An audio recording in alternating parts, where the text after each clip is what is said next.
ask you your name? Mac Evans. What unit were you in? I was a Company G, 116th Infantry of the 29th Division. And what made you join the Army back in the United States? I was looking for adventure as a young boy. I didn't expect to find so much.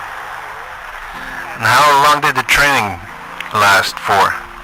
I only had 3 months of training. And then you were put on the boat to England. I came to England and joined, they put me in the 29th Division as a replacement 2 weeks before the invasion. Can you describe what was going on there on the boat across the English Channel? Well, we came on a troop ship called the Thomas Jefferson. There wasn't very much happening. The seas was rough, but it didn't bother the troop ship too much. But once the ship stopped and we all had breakfast, and about 3 in the morning we climbed in the LCVTs and were lowered into the water. And that's when things got bad because the waves were 6 and 8 feet. So everybody started getting sick, and we were circling, waiting for the time to take off for the beach. And the water was so high that sometimes we had to bail with our helmets because the pumps in the LCVTPs couldn't handle the situation, so we would have to bail with our helmets.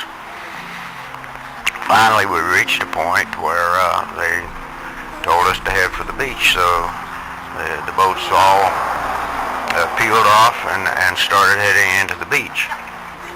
How long were you in the LCTs or the LCAs? Total time about 3 hours. Why did that take so long? Well, they had to form a circle and wait for the time to head for the beach. I guess so that the boats would all arrive at the same time up and down the beach, which was 4.5 miles long. I mean, nobody can expect or even imagine what happened afterwards, but what was the morale of the men in the boats? Oh, the morale of the men was really great. I mean, most of us were young fellows, and they had told us that it was going to be more or less a cakewalk, but then later they said, well, probably 2 out of every 3 of you is going to be casualties. But you never thought it was going to be you. And finally we peeled off and headed for the beach. And we were all real confident until we got 200 or 300 yards from the beach, and the big stuff started coming in. Mostly 105 millimeter cannons, 75 millimeter French guns, 88s, and 105 millimeter mortars, and the big stuff. And one boat got hit. I think Hal Baumgarten told about that.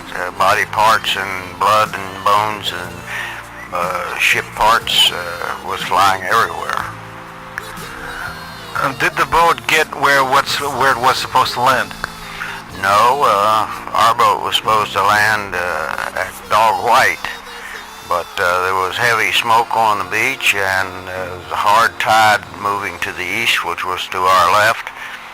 So the boat went off course. The coxswain couldn't see the landmark to bring the boat in. So we came in at Easy Green section, which was right next to the 1st Division. And later on, after we landed, we were mixed up with 1st Division troops. Did you happen to know anybody of the other company?